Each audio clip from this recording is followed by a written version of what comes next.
வணக்கம். வாழ்வியல் ஜோதிடம். நான் உங்கள் ஜோதிடர் ஈஸ்வர் சிவகிருஷ்ணன். காய்கடையில் காயெல்லாம் வாங்கிட்டு கடைசியில் பில்லு அவர் சொன்ன கடைசியில் காசை கொடுத்துட்டு கொஞ்சம் கருவேப்பிலையும் கொசுரா வாங்கக்கூடிய காலத்தில் இருக்கிறோம். பொதுவாக நம்ம பேரம் பேசுறது ரோட்டோர கடைகள் எல்லாம் பார்த்தீங்கன்னாக்கா, அது கீரைக்காரங்கெல்லாம் இருந்தாங்கன்னா கண்டிப்பாக பேரம் பேசுவாங்க. வீட்டுக்கு வாசப்படியில் கொண்டாந்து காய்கறி விற்கக்கூடியவர்கிட்ட பேரம் பேசுவாங்க. ஆனால் ஒரு பெரிய மால்லையோ இல்லை சூப்பர் மார்க்கெட்லேயோ போய் அவங்க சொல்கிற பில்லுக்கு காசு கட்டிட்டு வருவாங்க. இது நம்ம சமூகத்தில் இருக்கக்கூடிய நடைமுறை தான். ஆனால் சங்க காலத்தில் நம்ம என்ன பண்ணியிருக்கிறோம், நம்மளோட பண்பாடு எப்படின்னு பாருங்கள். ஒரு பொருளை வாங்குகிறோம், வாங்கக்குள்ள கடைக்காரர் அதிகமாக போட்டால் கூட அது வேண்டாம் அப்படின்ட்டு அளவாக வாங்கிக்குவாங்க.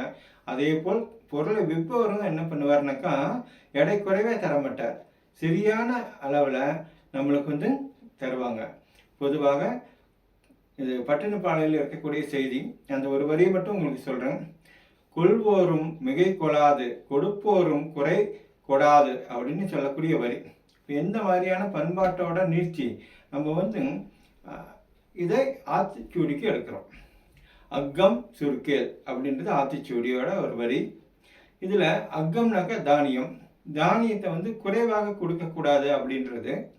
இப்போ இந்த தானியத்தை நம்ம சம்பளமாக கொடுத்த காலம்.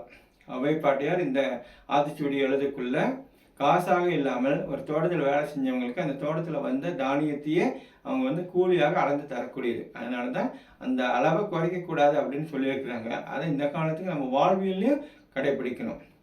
பேரம் பேசுறதை நம்ம நிறுத்தணும். அதே போல் ஒரு கொசுராக கேட்கறது கூட நம்மளுக்கு ஒரு சின்ன குணம்தான். அது தேவையில்லாத குணம், நல்ல குணமும் அல்ல. அதனால் அதையும் நம்ம நிறுத்திக்கணும். நன்றி, வணக்கம்.